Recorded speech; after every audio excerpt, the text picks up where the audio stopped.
வணக்கம். இந்திய நேரப்படி இரவு 8:30 மணி செய்திகள். முதலில் ஜெம் முதன்மை நிகழ்வுகளை காணலாம். குஷிநகர் விமான நிலையத்தை திறந்து வைத்தார் பிரதமர் மோடி. ஊழலை ஒழிக்க தொடர் முயற்சி செய்து வருகிறேன் என விளக்கம்.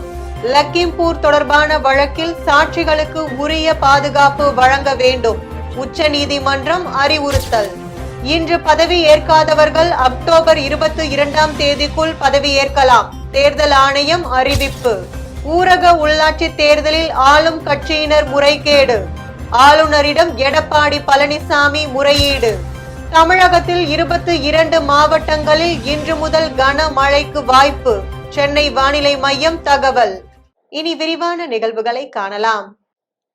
உதான் திட்டத்தின் கீழ் 900 புதிய விமான வழித்தடங்கள் கொண்டு வரப்பட்டுள்ளதாக பிரதமர் மோடி தெரிவித்துள்ளார். உத்தரப்பிரதேசம் மாநிலம் குஷிநகர் புத்த மதத்தினரின் புனித தலம் ஆகும். இங்குதான் புத்தர் மகா பரிநிர்வாணம் அடைந்ததாக கூறப்படுகிறது. தற்போது இங்கு 250 கோடி மதிப்பில் சர்வதேச விமான நிலையம் கட்டப்பட்டுள்ளது. இது உள்நாட்டு மற்றும் சர்வதேச பக்தர்கள் இந்த பகுதிக்கு வருவதற்கு வசதியாக அமைவதுடன் உலகெங்கும் உள்ள புத்தரின் புனித தலங்களை இணைக்கும் வகையிலும் இந்த விமான நிலையம் இருக்கும். இந்நிலையில் இந்த விமான நிலையத்தை பிரதமர் மோடி திறந்து வைத்தார். இதில் மத்திய விமான போக்குவரத்து துறை அமைச்சர் ஜோதிர் ஆதித்யா சிந்தியா, உத்தரப்பிரதேச முதலமைச்சர் யோகி ஆதித்யநாத் உள்ளிட்டோர் கலந்து கொண்டனர். இந்நிகழ்ச்சியில் உரையாற்றிய பிரதமர் மோடி மக்களுக்கு கொடுத்த வாக்குறுதிகள் அனைத்தும் நிறைவேற்றப்பட்டு வருவதாக கூறினார். குஷிநகர் விமான நிலையம் திறக்கப்பட்டதால் விவசாயிகள், தொழிலாளர்கள், உள்ளூர் தொழிலதிபர்கள் என அனைத்து தரப்பு மக்களும் பயனடைவார்கள் என்றும் அப்பகுதியில் உள்ள இளைஞர்களுக்கு வேலைவாய்ப்பு பெருகும் என்றும் தெரிவித்தார். உதான் திட்டத்தின் கீழ் இதுவரை 900 புதிய விமான வழித்தடங்கள் கொண்டு வரப்பட்டுள்ளதாகவும் பிரதமர் குறிப்பிட்டார்.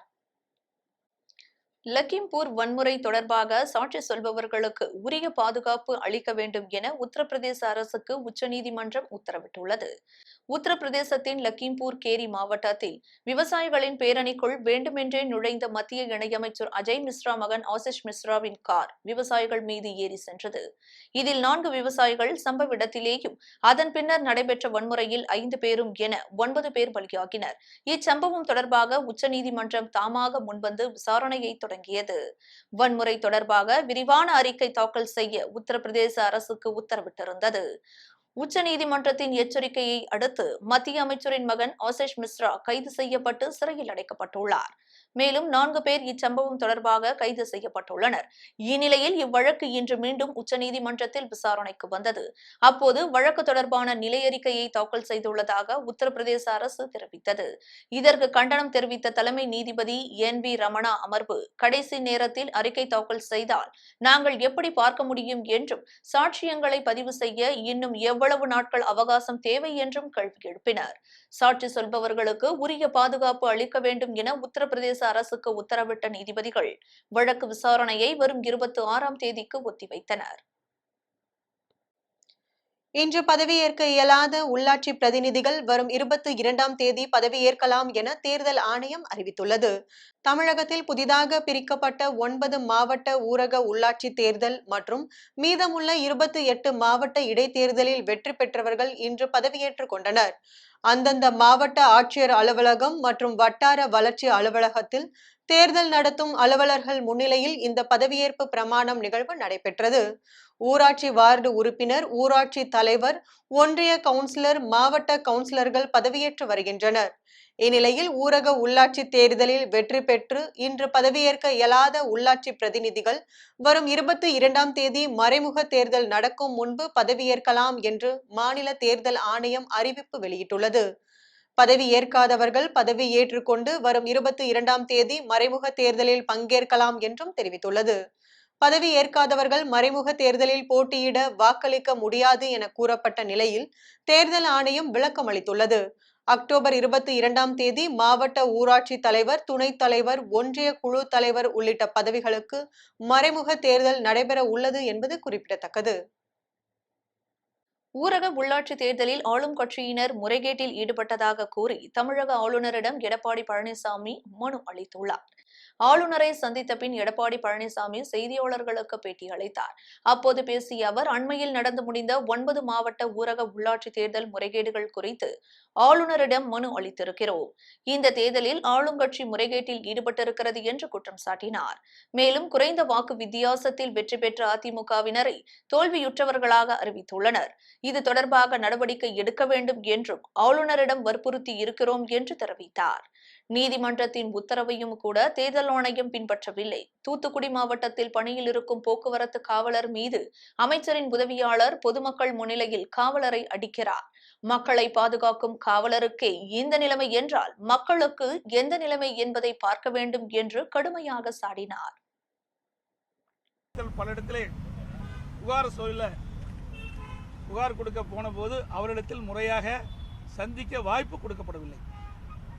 உதாரணமாக காஞ்சிபுரம் மாவட்டத்தில் மாவட்ட ஊராட்சி குழு உறுப்பினர் 4500 வாக்குகளுக்கு மேலாக அதிகம் பெற்று வெற்றி பெற்றிருக்கின்ற சூழ்நிலையில் அதை அறிவிக்கிறது காலதாமதம் ஏற்பட்டது. செங்கல்பட்டு மாவட்ட ஆட்சித்தலைவரிடத்தில் செங்கல்பட்டு டிஸ்ட்ரிக்ட் கவுன்சிலர் வெற்றி பெற்றதை காலதாமதம் ஆக்கி கொண்டிருப்பதை மாவட்ட ஆட்சியருடைய கவனத்திற்கு எடுத்து செல்வதற்காக கழக நிர்வாகிகளும் அந்த வேட்பாளரும் அனுமதி கேட்டார்கள். அனுமதி கொடுக்கவில்லை. கிட்டத்தட்ட வாக்குகள் எண்ணி முடிக்கப்பட்டு 6 மணி நேரம் கழிச்சு தான் அதை அறிவிச்சாங்க. தமிழகத்தில் 22 மாவட்டங்களில் இன்று கன முதல் மிக கனமழைக்கு வாய்ப்பிருப்பதாக சென்னை வானிலை ஆய்வு மையம் தெரிவித்துள்ளது.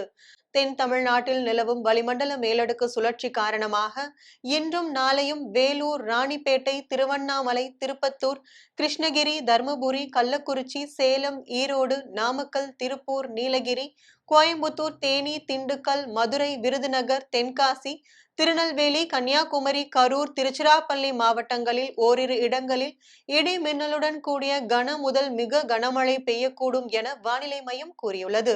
நாளை மறுநாளில் மேற்கு தொடர்ச்சி மலையை ஒட்டிய மாவட்டங்கள் மற்றும் அதனை ஒட்டிய உள் மாவட்டங்களான கிருஷ்ணகிரி, தர்மபுரி, சேலம், திருப்பத்தூர், நாமக்கல், ஈரோடு மாவட்டங்களில் ஓரிரு இடங்களில் இடி மின்னலுடன் கூடிய கனமழையும் 23 மற்றும் 24 தேதிகளில் மேற்கு தொடர்ச்சி மலையை ஒட்டிய மாவட்டங்கள் மற்றும் அதனை ஒட்டிய உள் மாவட்டங்கள் கிருஷ்ணகிரி, தர்மபுரி, சேலம், நாமக்கல், வேலூர், திருவண்ணாமலை மாவட்டங்களில் ஓரிரு இடங்களில் இடி மின்னலுடன் கூடிய கனமழையும் பெய்யக்கூடும் என தெரிவிக்கப்பட்டுள்ளது. வங்கக்கடல் மற்றும் தென்னிந்திய பகுதிகளில் வளிமண்டலத்தின் கீழ் அடுக்கில் வரும் 26 முதல் வடகிழக்கு பருவக்காற்று வீசுவதற்கான சாதகமான சூழல் நிலவுவதாகவும் வானிலை ஆய்வு மையம் கூறியுள்ளது. ஸ்ரீபெரும்புதூர் ஒன்றியத்திற்கு உட்பட்ட பால்நல்லூர் ஊராட்சி மன்றத்தின் தலைவராக நேருவும் 6வது வார்டு உறுப்பினராக பிரியா பதவியேற்றுக் கொண்டார். தமிழகத்தில் விடுபட்ட 9 மாவட்டங்கள் 28 விடுபட்ட இடங்களுக்கு ஊரக உள்ளாட்சி அமைப்பு பதவிகளுக்கான தேர்தல் கடந்த 6ஆம் தேதி முதற்கட்டமாகவும் 9ஆம் தேதி 2ஆம் கட்டமாக 2 கட்டங்களாக தேர்தல் நடைபெற்றது. தேர்தலில் பதிவான வாக்குகள் கடந்த 12ஆம் தேதி தொடங்கி 13ஆம் தேதி மாலை வரை நடைபெற்று முடிவுகள் இரவு வரை அறிவிக்கப்பட்டது. இதில் கட்சிகள் மற்றும் சுயேட்சையாக வெற்றி பெற்றவர்களை மாவட்டம் வாரியாக தேர்தல் ஆணையம் இணையதளத்தில் வெளியிட்டப்பட்டது. இந்நிலையில் ஸ்ரீபெரும்புதூர் ஒன்றியத்திற்கு உட்பட்ட பால்நல்லூர் ஊராட்சி மன்றத்தில் தலைவர் மற்றும் வார்டு உறுப்பினர்கள் பதவியேற்பு விழா நடைபெற்றது. இந்த பதவியேற்பு விழாவில் ஊராட்சி மன்ற தலைவராக நேரு பதவியேற்றுக் கொண்டார். அவரை தொடர்ந்து நடைபெற்ற பதவியேற்பு விழாவில் 104 வாக்கு வித்தியாசத்தில் வெற்றி பெற்ற பிரியா 6வது வார்டு உறுப்பினராக பதவியேற்றுக் கொண்டார்.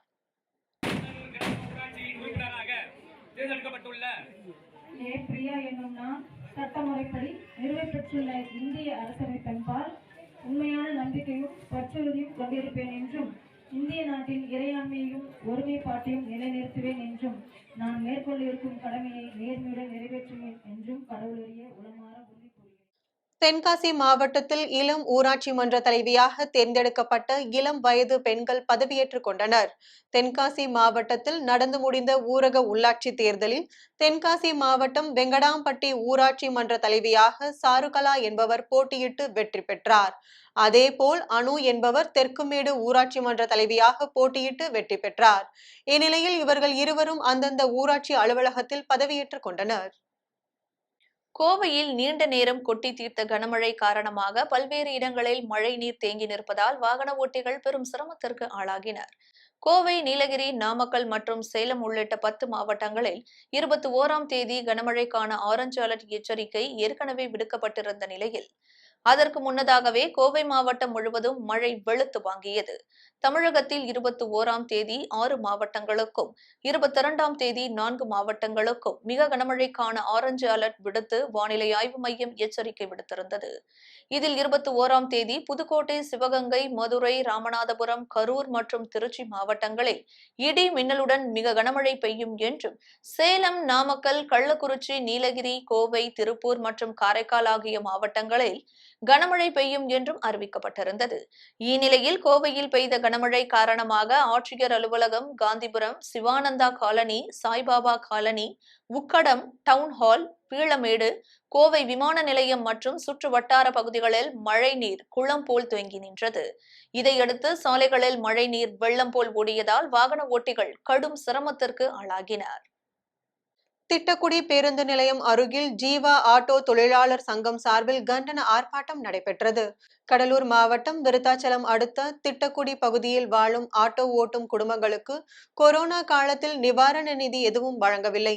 மிக மோசமான நிலையில் வாழும் ஆட்டோ ஓட்டும் குடும்பத்தினருக்கு ரூபாய் 7,500 வேண்டும்.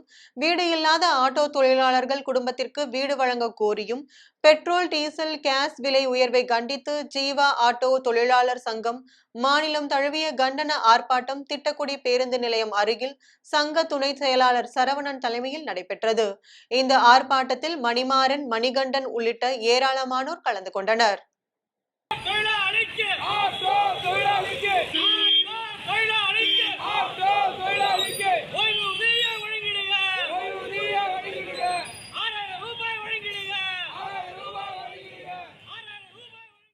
இனி வருவது தமிழகத்தின் மூத்த பஞ்சாயத்து தலைவியாக பதவியேற்றார் 90 வயது நெல்லை மூதாட்டி.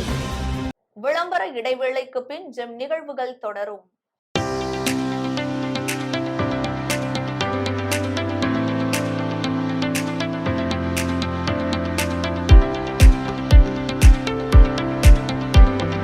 அக்ஷயா கேட்டரிங் சர்வீஸ் உயர்தரமான முறையில் சமையல் செய்து மக்களின் நன்மதிப்பையும் பெயர் ஆதரவையும் பெற்று வரும் அக்ஷயா கேட்டரிங் சர்வீஸ் திருமணம், சீமந்தம், கிரகப்பிரவேசம், மஞ்சள் நீராட்டு விழா, பிறந்த நாள் விழா, காதணி விழா போன்ற உங்கள் இல்லத்தில் நடைபெறும் அனைத்து சுப நிகழ்ச்சிகளுக்கும் சுவையான முறையில் டிஃபன் மற்றும் சாப்பாடு வகைகள் நியாயமான விலையில் உங்கள் உறவினர்கள் மற்றும் நண்பர்கள் பாராட்டும் வகையில் தயார் செய்து உங்கள் இல்லத்திற்கு வந்து சர்வீஸ் செய்து தருகிறோம்.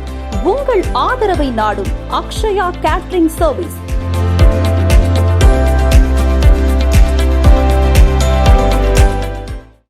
ஜெம் நிகழ்வுகள் தொடர்கின்றன. பாளையங்கோட்டை சிவந்திப்பட்டி ஊராட்சி மன்ற தலைவராக 90 வயது மூதாட்டி பெருமாத்தாள் பதவியேற்றுக் கொண்டார். திருநெல்வேலி மாவட்டம் பாளையங்கோட்டை ஊராட்சி ஒன்றியத்திற்கு உட்பட்ட சிவந்திப்பட்டி ஊராட்சி மன்ற தலைவராக 90 வயது மூதாட்டி பெருமாத்தாள் பதவியேற்றார். அவருக்கு ஊர் மக்கள் உற்சாகத்துடன் சால்வைகள் அணிவித்து மரியாதை செலுத்தினர். இவர் தன்னை எதிர்த்து போட்டியிட்ட அனைத்து வேட்பாளர்களும் டெபாசிட் இழக்க செய்தார். 2060 வாக்குகள் பதிவான நிலையில் 1568 வாக்குகள் பெற்று பெருமாத்தாள் வெற்றி பெற்றார். இவருக்கு அடுத்தபடியாக வந்த செல்வராணி 440 வாக்குகளும், உமா என்பவர் 72 வாக்குகளும் பெற்றனர். இந்நிலையில் இன்று காலை 9 மணிக்கு சிவந்திப்பட்டி ஊராட்சி மன்ற அலுவலகத்தில் ஊராட்சி மன்ற தலைவராக 90 வயது மூதாட்டி பெருமாத்தாள் பதவியேற்றார்.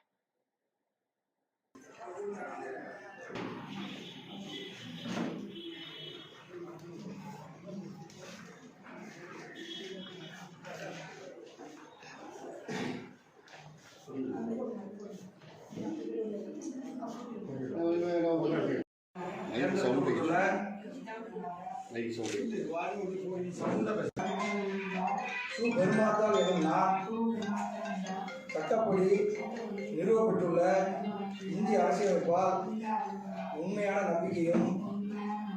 சேலம் மாவட்டத்தில் ஊரக உள்ளாட்சி தேர்தலில் வெற்றி பெற்றவர்கள் பதவியேற்றுக் கொண்டனர்.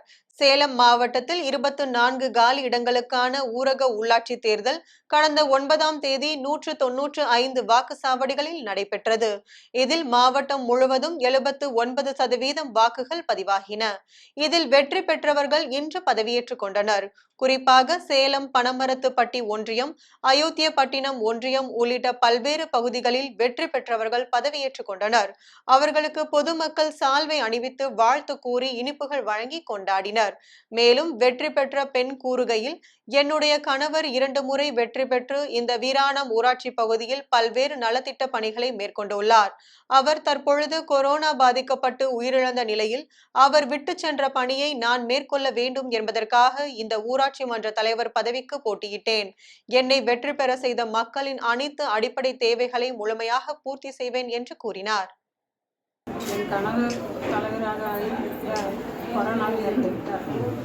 அந்த பணிக்காக என்னை தேர்ந்தெடுத்து என் ஊர் மக்களும் வெளியூரிலிருந்து அனைவரும் வந்து ஒவ்வொரு இரவு பகலாக பாடுபட்டு என்னை தலைவராகி விட்டிருக்கார்.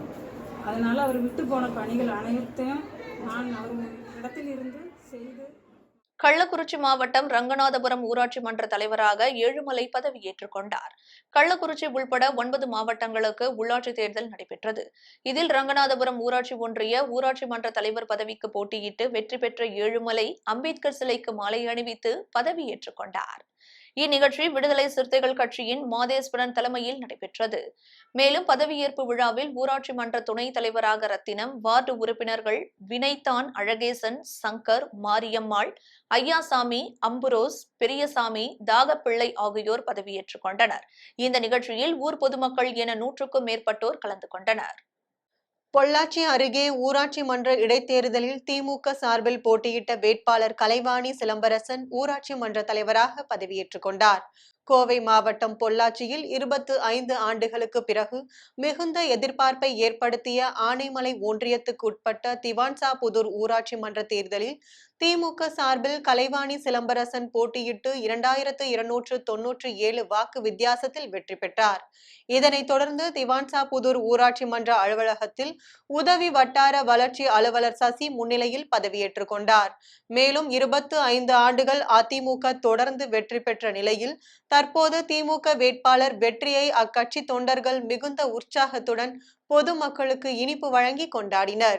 இந்த நிகழ்ச்சியில் ஒன்றிய செயலாளர் கன்னிமுத்து, முன்னாள் ஊராட்சி மன்ற தலைவர் ராஜ், முன்னாள் ஒன்றிய செயலாளர் சாந்திதேவி தர்மராஜ், மாணிக்கவேல் உள்ளிட்ட ஏராளமானோர் கலந்து கொண்டனர்.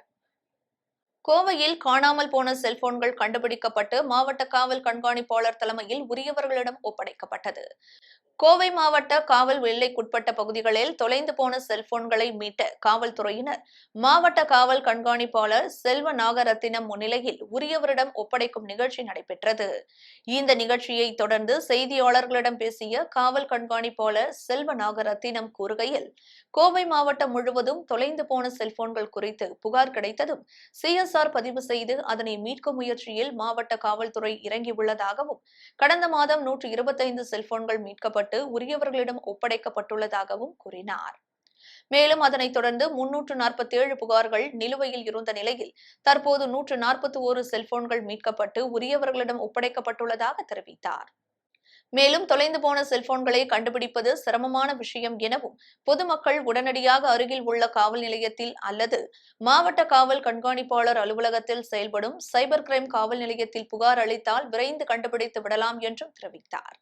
மேலும் பொது இடங்களில் செல்போன்களை வைக்காமல் பொதுமக்கள் கவனமாக இருக்க வேண்டும் எனவும் அப்போது அவர் கேட்டுக்கொண்டார்.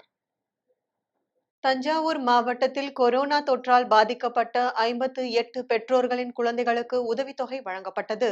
தஞ்சாவூர் மாவட்டத்தில் கொரோனா தொற்றால் பாதிக்கப்பட்ட 58 பெற்றோர்களின் குழந்தைகளுக்கு 1.80 கோடி மதிப்பீட்டில் உதவித்தொகையை தஞ்சாவூர் நாடாளுமன்ற உறுப்பினர் பழனி மாணிக்கம், மாவட்ட ஆட்சித்தலைவர் தினேஷ் பொன்ராஜ் ஆலிவர், திருவையாறு சட்டமன்ற உறுப்பினர் துரை சந்திரசேகரன் ஆகியோர் முன்னிலையில் வழங்கப்பட்டது. இத்தொகை தங்கள் குடும்ப செலவிற்கு வழங்கப்பட்ட தொகை அல்ல. குழந்தைகளின் எதிர்காலம் பாதிக்க கூடாது, அவர்களின் எதிர்காலம் சிறப்பாக அமைந்திட வேண்டும் என்ற நோக்கத்திற்காகவும் பிற்காலத்தில் இந்த குழந்தைகளின் கல்வி செலவிற்காக உதவிடும் வகையில் வழங்கப்படுகிறது. குழந்தைகள் அனைவரும் அரசின் கண்காணிப்பில் இருக்க வேண்டும் என்பதற்காக குழந்தைகள் நலக்குழுவில் குழந்தைகளை ஒப்படைத்து குழந்தைகளுக்கான பாதுகாவலர்களை கண்டறிந்து ஒப்படைத்துள்ளோம். 18 வயது முடியும் வரை குழந்தைகள் நலக்குழு மற்றும் துறை அலுவலர்கள் தொடர்ந்து குழந்தைகளை கண்காணித்து வருவார்கள் என தஞ்சாவூர் நாடாளுமன்ற உறுப்பினர் பழனி மாணிக்கம் தெரிவித்தார்.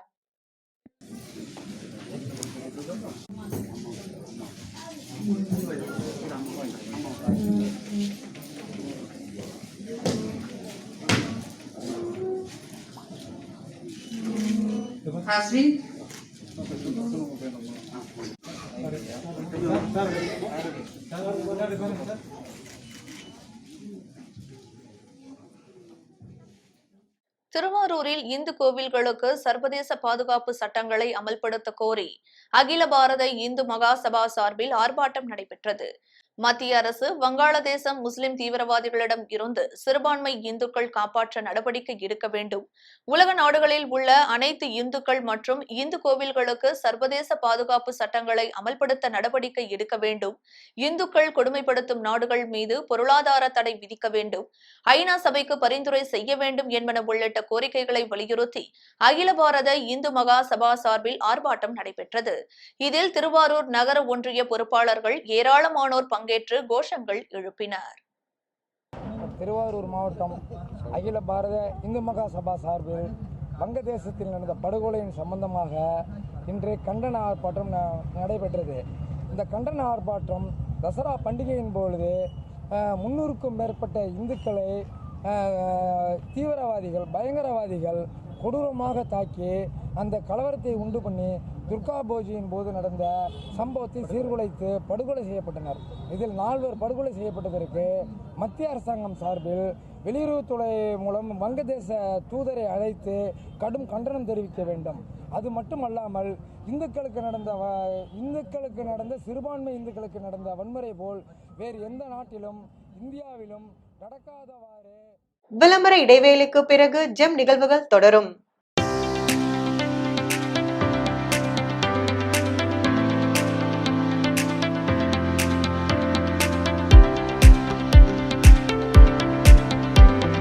அக்ஷயா கேட்டரிங் சர்வீஸ் உயர்தரமான முறையில் சமையல் செய்து மக்களின் நன்மதிப்பையும் பெயர் ஆதரவையும் பெற்று வரும் அக்ஷயா கேட்டரிங் சர்வீஸ் திருமணம், சீமந்தம், கிரகப்பிரவேசம், மஞ்சள் நீராட்டு விழா, பிறந்தநாள் விழா, காதணி விழா போன்ற உங்கள் இல்லத்தில் நடைபெறும் அனைத்து சுப நிகழ்ச்சிகளுக்கும் சுவையான முறையில் டிஃபன் மற்றும் சாப்பாடு வகைகள் நியாயமான விலையில் உங்கள் உறவினர்கள் மற்றும் நண்பர்கள் பாராட்டும் வகையில் தயார் செய்து உங்கள் இல்லத்திற்கு வந்து சர்வீஸ் செய்து தருகிறோம். உங்கள் ஆதரவை நாடும் அக்ஷயா கேட்டரிங் சர்வீஸ்.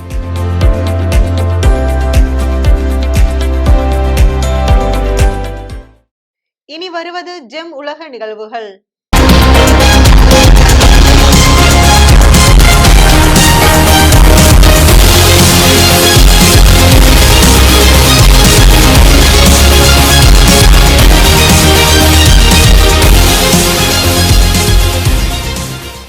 கோவிட் பெருந்தொற்றை மிக மோசமாக கையாண்டு உயிரிழப்புகள் அதிகரிக்க காரணமாக இருந்ததாக கூறி பிரேசில் அதிபர் ஜெயிர் போல்சொனாரோ மீது 13 வழக்குகள் பதிவு செய்ய உள்ளதாக தகவல்கள் வெளியாகியுள்ளன. கோவிட் பெருந்தொற்றால் மிக மோசமாக பாதிக்கப்பட்ட நாடுகளில் ஒன்றாக பிரேசில் உள்ளது. அமெரிக்காவுக்கு அடுத்தபடியாக அதிக உயிரிழப்புகள் பிரேசிலில்தான் பதிவாகின. குறிப்பாக அங்கு 6 லட்சத்திற்கும் அதிகமானோர் கோவிட் தொற்றால் உயிரிழந்துள்ளனர். இருந்தும் பிரேசில் அதிபர் ஜெயிர் போல்சொனாரோ கோவிட் தடுப்பூசிக்கு எதிரான கருத்துக்களை பரப்பி வந்தார். இந்நிலையில் பிரேசில் நாடாளுமன்ற உறுப்பினர்கள் உள்ளடக்கிய குழு கோவிட் பெருந்தொற்றை மிக மோசமாக கையாண்டு உயிரிழப்புகள் அதிகரிக்க காரணமாக இருந்ததாக கூறி பிரேசில் அதிபர் ஜெயிர் போல்சொனாரோ மீது கொலை உட்பட 13 குற்ற வழக்குகளை பதிவு செய்து விசாரணை நடத்த வேண்டும் என பரிந்துரை செய்துள்ளது. இந்த பரிந்துரை மீதான வாக்கெடுப்பு பிரேசில் பார்லிமெண்டில் அடுத்த வாரம் நடைபெறவுள்ளது. ஆனால் அதிபர் மீது இத்தகைய வழக்குகள் பதிவு செய்யப்பட வாய்ப்புகள் குறைவு என்றே வல்லுநர்கள் கருத்து தெரிவித்துள்ளனர். இது குறித்து பிரேசில் அதிபர் இதுவரை எந்த கருத்தும் தெரிவிக்கவில்லை என்பது குறிப்பிடத்தக்கது.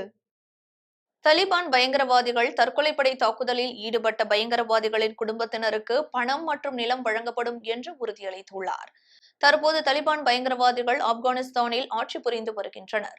முந்தைய ஆட்சியில் ஆப்கானிஸ்தானில் தற்கொலைப்படை தாக்குதலை தலிபான் பயங்கரவாதிகள் ஒரு ஆயுதமாக கொண்டு செயல்பட்டு வந்துள்ளனர். மேலும் தலிபான் பயங்கரவாதிகள் அமெரிக்க படையினர் மற்றும் ஆப்கானிஸ்தான் அரசு படையினரை குறிவைத்து தற்கொலைப்படை தாக்குதலில் ஈடுபட்டனர். அதில் ராணுவ வீரர்கள் மற்றும் பொதுமக்கள் உள்ளிட்டோர் தற்கொலைப்படை தாக்குதலில் பரிதாபமாக உயிரிழந்துள்ளனர். ஆனால் தற்போது IS பயங்கரவாதிகள் தலிபான்களின் ஆட்சிக்கு எதிரான தாக்குதலில் ஈடுபட்டு வருகின்றனர். இந்நிலையில் தலிபான் பயங்கரவாதிகள் அமெரிக்க படையினர் மற்றும் ஆப்கானிஸ்தான் அரசு படைகளுக்கு எதிரான தற்கொலைப்படை தாக்குதலில் ஈடுபட்ட பயங்கரவாதிகளின் குடும்பத்தினருக்கு பணம் மற்றும் நிலம் வழங்கப்படும் என்று உறுதியளித்துள்ளார். அதே சமயம் தலிபான்கள் அரசின் உள்துறை அமைச்சர் சிராஜுதீன் அக்னி தற்கொலைப்படை தாக்குதல் நடத்தியவர்களை தியாகிகள் என்று கூறியுள்ளார். மேலும் நேற்று காபூலில் நடந்த நிகழ்ச்சியில் உள்துறை அமைச்சர் சிராஜுதீன் அக்னி தற்கொலைப்படை தாக்குதலில் ஈடுபட்டு உயிரிழந்த பயங்கரவாதிகளின் குடும்பத்தினருக்கு நிலம் மற்றும் பணத்தை வழங்கியுள்ளார். இனி வருவது ஜெம் விளையாட்டு நிகழ்வுகள். நடப்பு கால்பந்தில் இன்று இந்திய பெண்கள் அணி ஸ்வீடனின் ஹாம் மர்பை அணியை சந்திக்கிறது. இந்தியாவில் அடுத்த ஆண்டு பிப்ரவரி 6ஆம் தேதி பெண்களுக்கான ஆசிய கோப்பை கால்பந்து தொடரின் 20வது சீசன் நடக்க உள்ளது. இதற்கு தயாராகும் வகையில் இந்திய அணி பல்வேறு போட்டிகளில் பங்கேற்று வருகிறது. சமீபத்தில் எமிரேட்ஸ் 4-1, பஹ்ரைன் 5-0, சீன தைபே 1-0 அணிகளுக்கு எதிரான நட்பு கால்பந்து போட்டியில் வென்றது. தற்போது ஸ்வீடன் சென்றுள்ள இந்திய அணி அங்குள்ள கிளப் அணிகளுக்கு எதிராக 2 போட்டிகளில் பங்கேற்கிறது. தனது முதல் போட்டியில் இந்திய அணி ஸ்வீடனின் வலிமையான ஹாம் மர்ப அணியை சந்திக்கிறது. இந்திய அணி கோல்கீப்பர் ஆதித்தி கூறுகையில், ஸ்வீடன் அணிகள் எங்களுக்கு மிக சவாலாக இருக்கும். ஆனால் நமது வீராங்கனைகள் முடிந்தவரை சிறப்பான ஆட்டத்தை வெளிப்படுத்த தயாராக உள்ளனர் என்று தெரிவித்தார். மீண்டும் ஜெம் முதன்மை நிகழ்வுகள். குஷிநகர் விமான நிலையத்தை திறந்து வைத்தார் பிரதமர் மோடி. ஊழலை ஒழிக்க தொடர் முயற்சி செய்து வருகிறேன் என விளக்கம். லக்கிம்பூர் தொடர்பான வழக்கில் சாட்சிகளுக்கு உரிய பாதுகாப்பு வழங்க வேண்டும், உச்சநீதிமன்றம் அறிவுறுத்தல். இன்று பதவி ஏற்காதவர்கள் அக்டோபர் 22ஆம் தேதிக்குள் பதவி ஏற்கலாம், தேர்தல் ஆணையம் அறிவிப்பு. ஊரக உள்ளாட்சி தேர்தலில் ஆளும் கட்சியினர் முறைகேடு, ஆளுநரிடம் எடப்பாடி பழனிசாமி முறையீடு.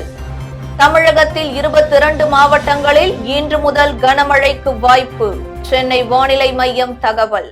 இத்துடன் ஜெம் நிகழ்வுகள் நிறைவடைகின்றன. மீண்டும் நிகழ்வுகளை காண இணைந்திருங்கள் ஜெம் தொலைக்காட்சியுடன். நன்றி, வணக்கம். வணக்கம்.